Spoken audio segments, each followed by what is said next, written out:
Hi everybody, welcome to this week's Fine Talk.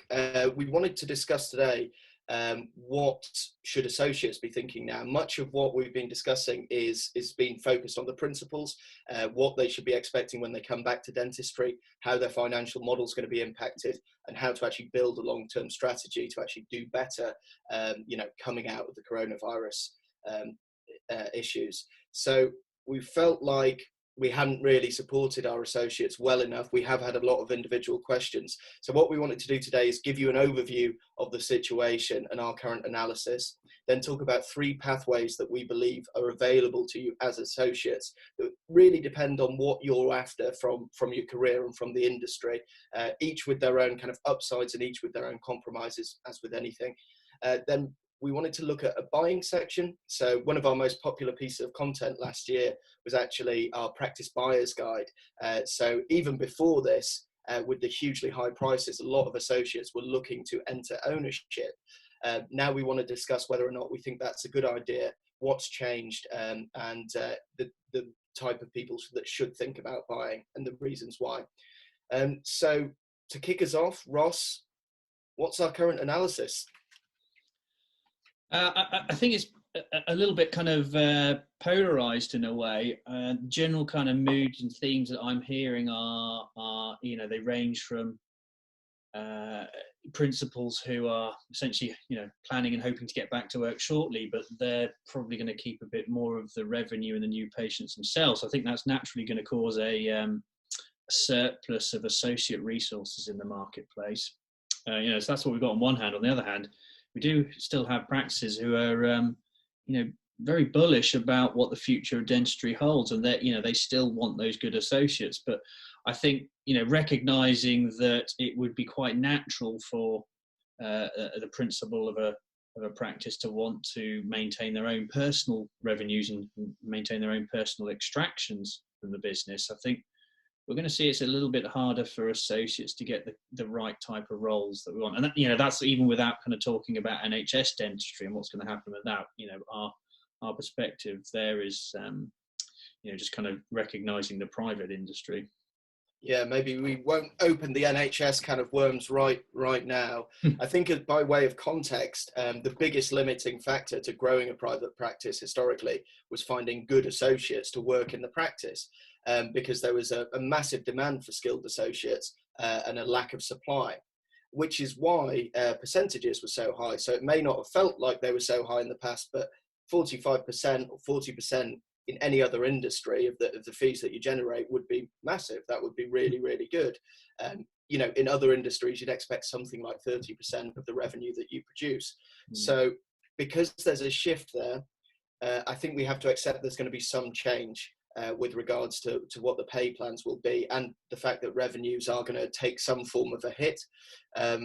Do you have any read on that, Ross, on what that might look like, or is it too early to make a call? Yeah, well, I think, just to kind of recognise and acknowledge the pay plan side of things, I know it will be bad news, at one level, much in the same way that the removal of final salaries are bad news compared to what pension plans used to be available in the past. But there are economic consequences as we move through life, and an adjustment to recognise economic facts, I suppose, are kind of quite normal. So, like I said, I'm just really acknowledging that associates' pay plans, when they come down, it's not good compared to what they were perhaps historically. And it might feel like, having reduced from 50% down to 45% already, it's more bad news to bear. But in the grand scheme of things, I still think we've got, a buoyant sector which will still have jobs to offer, but I just think the format will be slightly different.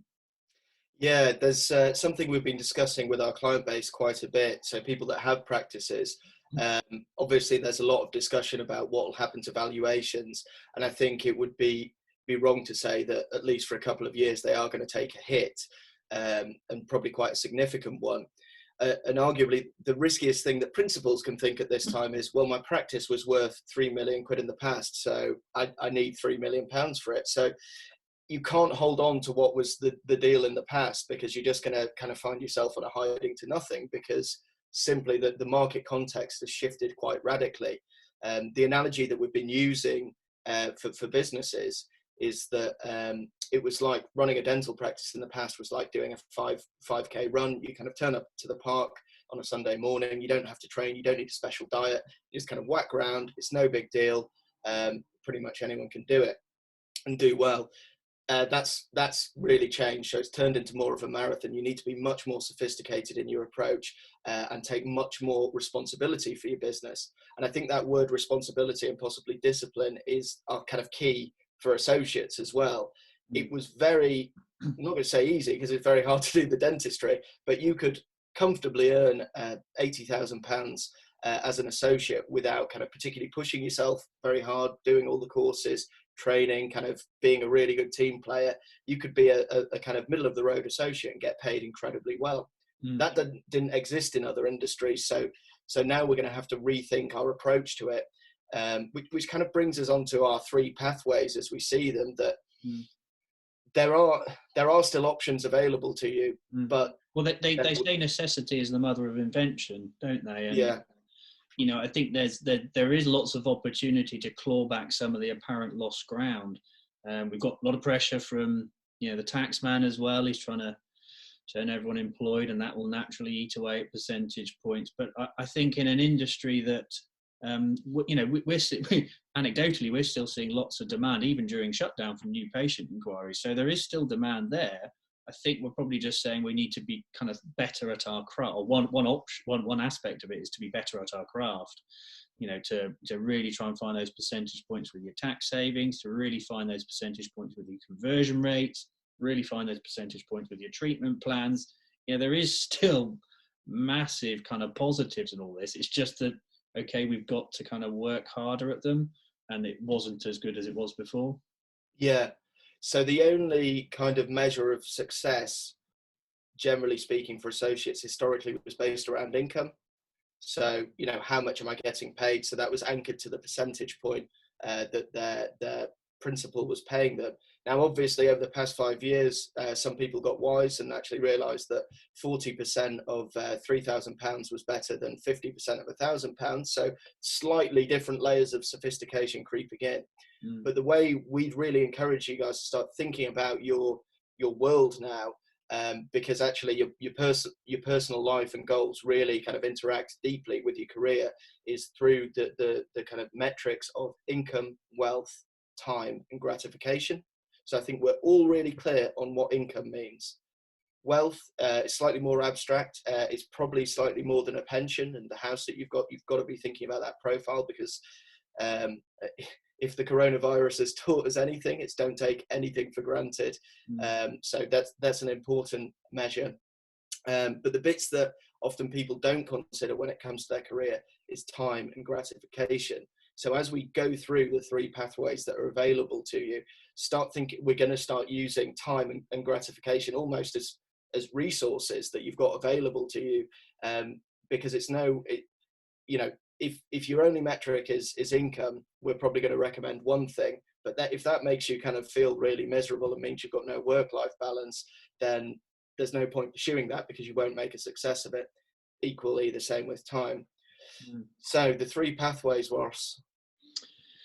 Yeah, there's, you know, I'll try and kind of articulate the way we view this, but I think the you know, the first perhaps the good example we got a really curious kind of situation in the industry where you might have a hygienist in your practice, or you might have two hygienists in your practice. One's employed, one's self-employed, and the employed one at this moment in time probably on furlough, probably receiving 80% of their salary, and the self-employed one's probably out in the cold thinking, what on earth happened there? I'm just the same as the other hygienist or therapist in the practice. What's gone on there? And you know, that kind of subtlety, I think, you know, in the good times, it's easy to kind of go after the maximum possible percentage point. It's that, you know, chasing that income factor that you're talking about there, Dan. But I think that could move into the dentist, the general dentist part of the market as well. We're already starting to see newly qualified general dentists being employed as a version of a dental therapist, but on a salaried model. So I think that salary model may well become more popular and possibly be kind of a win-win situation.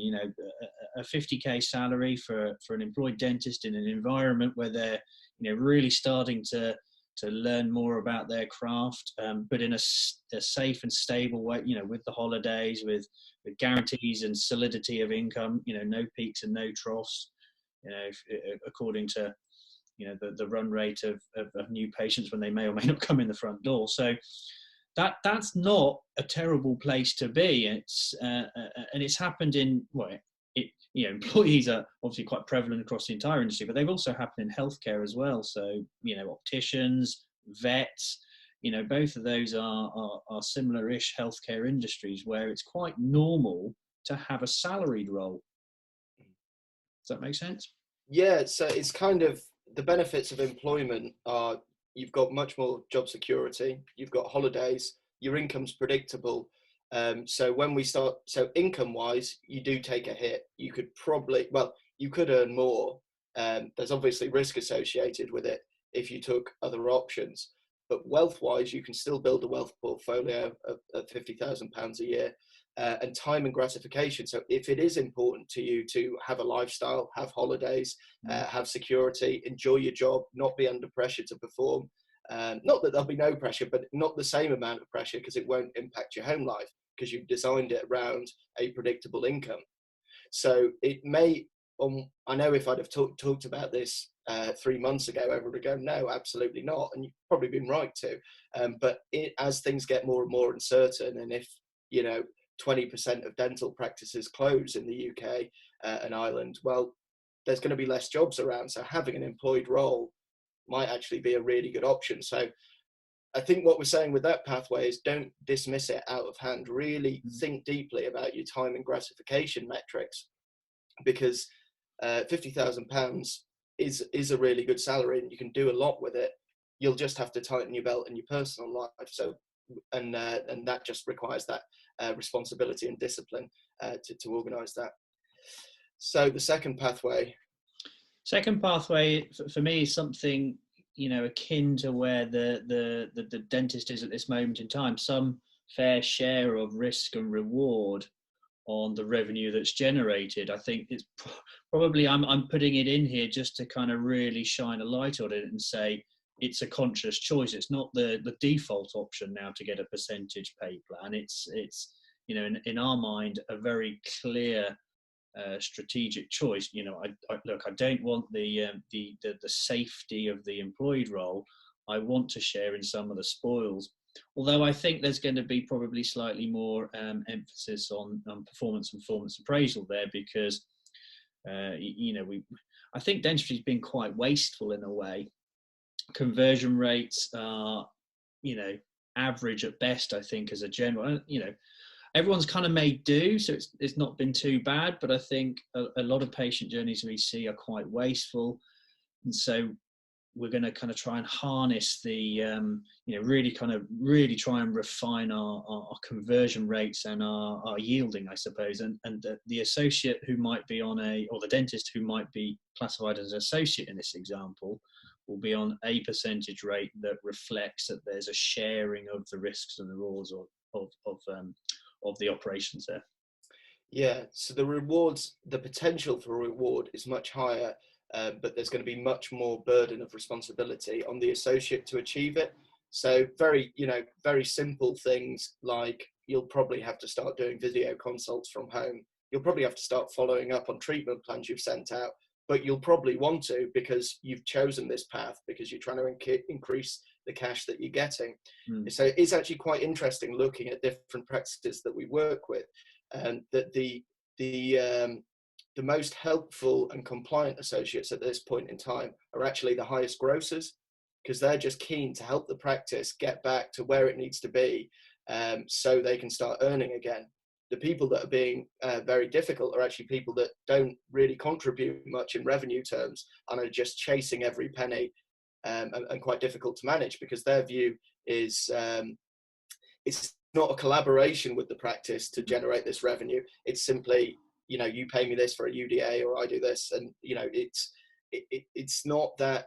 You can sometimes get a slightly unusual employer-employee relationship, even though that, you know, the tax position and the legal position is suggesting something to the contrary. So I think we'll just get a better definition of it. That's a good point. So it will genuinely, you'll want to be in collaboration with your practice to say, what more can we do to get my gross up?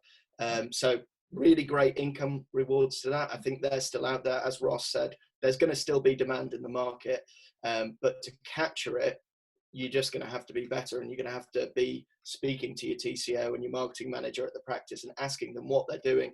What more can I do to help? How can I improve everything I'm doing to generate more? I don't think the USP of that kind of person will necessarily be their expertise in dentistry either. I think their USP will be their attitude, their rapport building skills, their sales techniques to a certain extent. But it's going to be those kind of intangibles rather than, they're much better at putting a filling in or a crown than the next person, or necessarily their kind of technical skills. Yeah. So with the wealth, we can, you can build a wealth portfolio of the income that you can create there. But the time and gratification, this is where it becomes different. So it's going to take you way more of your time. So you must get gratification from your career. If you don't really like, not if you don't like dentistry, but if you don't like kind of developing your role and being responsible for your role and the pressures that come with it. If a patient says at 9 o'clock on a Friday, could you do a Zoom call to discuss my all-on-4 case? You should do that. But for some people that would ruin their life. So it is really thinking about what's important to you, because it's a more demanding path. But if you find a demanding path rewarding, then that's great. But if you're going in there for the same kind of just comfortable associate role, not a 9-to-5er, is it? No, it's that's a really good way of describing it. It's no longer a 9-to-5 role, and we're seeing this already. The highest performing associates do all this stuff already. They work with the practice to do better and say, well, what if I did a Saturday? What if I did a Sunday? What if I did a late night? And suddenly their gross goes through the roof. So it's all the foundations are there are already. But as Ross said, it's kind of just polarized. Do you want to be an employee and have the kind of benefits that come with that, or do you want to be an associate and have the benefits that come with that? Dan, what was your theme where you if you work kind of 10% harder, do you remember? Yeah. So it came from Jordan Peterson. I can't give his original source, but I think even if it's not evidence-based, I think the principle of it still rings true, that if you work 10% longer, you get 40% better return. So it's not because you're paid more for that 10%, it's simply you open yourself up to more opportunity. So you'll probably all be familiar with the Pareto distribution, that in any system, most of the production gets done by 20% of the group.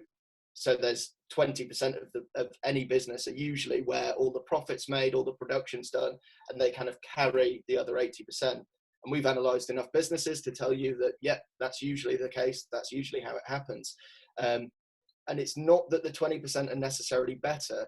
It's that they're looking to they're looking to be open to more opportunity. And the more opportunity you're open to, it kind of begets more and more and more. So if you want to go on that journey to see how productive you can be as an associate dentist, that's still wide open to you. But if you want to get in at 9 o'clock and check out at 5, and make sure, I'm not saying this is a negative either. I think it's really important. It's just important to be clear what you want from life. If it's really important for you to have absolutely clear weekends, have predictable times when you're working and not working, I think that's great. You can get a fantastic salary as an employed dentist. But if you want to actually go, pretty much my life is going to be dictated by my career for a period of time, that's also great, but understand that that's what you're doing. And there probably isn't the same middle ground that there was. So if you work 20% harder, do you get 80% more rewards? Trust a mathematician to ask something like that. But I think, I don't think it's mathematical. It's just based around that. You see it all the time. We run agile project management in a number of businesses, And the difference between someone who's productive and non-productive is kind of terrifying, actually. Like, someone will be 10 times better than someone else at getting things done. There's not like people who are kind of in the middle. It's simply some people are just super productive and some people aren't. It's not an intelligence thing. It's something else entirely, but any system has that. So try and figure out what you are, like, what do you want to be? Because there is a place for everyone. So hopefully that's useful for you. So Ross, third pathway. The third pathway, I think, is where I kind of package it up and talk about the entrepreneur. And it's a bit of a kind of hackneyed term and everything, but I think we're now talking about someone who, if I kind of make a caricature out of it, they don't want to do dentistry at all. They are a dentist, but they want to be a business owner. They want to acknowledge that there is chaos in the world. They want to, they're able to see through that chaos. They're able to see things that other people aren't. That is now the domain of the practice owner, in my opinion. And so, we have seen in the recent months, we did a webinar about when risk comes home with dental tubules, and it's an elaboration of that. It's acknowledging that when you buy a practice, it's to take on the challenge and to aim for probably something maybe even that's a higher purpose than the financials, but it's it's definitely in that arena of, it's not about the dentistry you're doing. Yes, you might still do some dentistry. It might be important from a leadership aspect to do that, but the success or failings of that business will not be about the dentistry you do. It will be about probably everything else. Yeah, I think that's the reason for buying a practice now, from an investor point of view, is there's going to be still huge demand for dentistry going forward, but how you meet that demand is going to be different in the future. So as Ross said, so it's not it's not just associates who are going to be might have their fees squeezed. Everything's going to get squeezed across the world, basically, just because everyone's going to have to tighten their belts. So the financial model will have to work better. So any kind of baggy practice that there was in dentistry in the past, that's not a reflection of the dentistry, it's of the kind of business discipline of how it was run. You won't be able to get away with anymore. Obviously, it kind of, what excites us quite a lot is people that do want to buy a practice that, in 12 months time, when the values have really, really bottomed out, you acquire it really cheap. So you haven't taken on the same amount of debt as you would have done and be kind of 18 months previous. That's really exciting to us, but you can't just buy it to build a dental practice as you know it. You have to be buying it to say, okay, I need this to be a retail operation. It's going to be open 7 days a week. It's going to be open 8 till 8, 2 slots. It's going to have a really slick patient journey, which actually doesn't involve many people. So it's really efficient. And actually our pricing is going to be quite lower than average, but because the model's so tight, it's going to spit out a profit at the end. So if any of that really excites you, that's a really good indicator that, an entrepreneurial venture might be a good idea for you. If you're thinking, Ross and I were discussing this the other day, that there seems to be a kind of a feeling that associates, obviously you guys have probably thought about all this stuff already, and they're thinking, oh God, there's going to be less jobs around, so they're going to squeeze our percentages, and I don't want that to happen. Maybe I should buy a practice for me to work in as a dentist, and then I can pay myself what I like, as kind of roughly speaking. That's a really bad move, in my opinion. I don't know what you think, Ross. It's just a bit dangerous because, if we haven't had a very clear warning signal that business is something other than doing the dentistry, this is it. We were reviewing our dental buyer's guide together, and the questions we posed in that are still quite relevant now. The banks are still lending money if you want to buy a practice, but does that mean because they'll lend you the money that it's still a good idea? As long as you're not thinking you're abdicating the decision to the bank. Well, the bank have said it's okay to buy this practice, so therefore I've completely mitigated all my risks. And of course it isn't. There's probably a lot of practice owners sat there right now going, "Struth, I wish I didn't own a practice at this point in time." Yeah. Because there are other factors than the dentistry that occurs. We've got issues with the margins. So our buyer's guide said, well, let's do the numbers. Let's not just buy it because it's kind of a natural evolution in your pathway through life. Well, I think there's a lot of debate to be had about exactly how dentistry is delivered, but you and I are fairly uniform in saying that the margins will be worse. Yeah. I mean, I don't know how they can't be for a period of time, and the damage that period of time does, we have no idea. I think, like we're saying, it's a bit polarized in what you should decide to be as an associate. Should you be employed or an associate? It's a bit like that with dental practices. Like, you think, how can a mixed dental practice in the new world build a coherent financial model? Because you're fundamentally selling two different things under the same. There's a lot of change coming up, and change is fantastic if you're willing to deal with the chaos and make some order out of it. Like, there's tons of opportunity out there. So if we look through the income, wealth, time, and gratification on the entrepreneurial venture, income, I wouldn't expect too much too soon.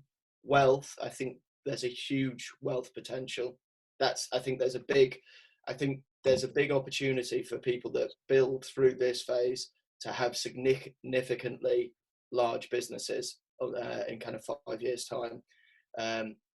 Time and gratification, again, even more extreme than the associate position. This will be your life if you want to make it work.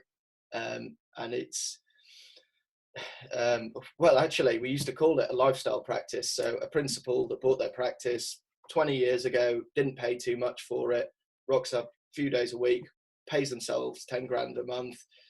Pretty nice lifestyle. Every Friday they'll be golfing, and you'd see it all the time, and you guys will be familiar with it. That just won't exist in the future. And actually, there's some of the guys that will be hit hardest by this, because their kind of previous perception that the practice was worth 750, £1 million isn't going to be true, and they're probably not going to have the capability or resource to build back up to that. So almost be grateful that you're an associate, that you hadn't built a business already, that now you've got the opportunity to decide what you're going to do. Well, that kind of behaviour doesn't exist in many other industries where you've deployed £1 million worth of risk into the situation. It just doesn't. It's in that sense, the margins have been quite comfortable, and everyone's got paid okay. So we haven't had to shine a light on it and say, right, okay, we need to kind of really refine that. Yeah. So hopefully that's kind of clear about how you should be thinking about your career progression going forward. So just to be clear, that's employed, the kind of associate who's going to really commit to doing everything to increase their gross, or an entrepreneurial venture, all with their own pluses and minuses.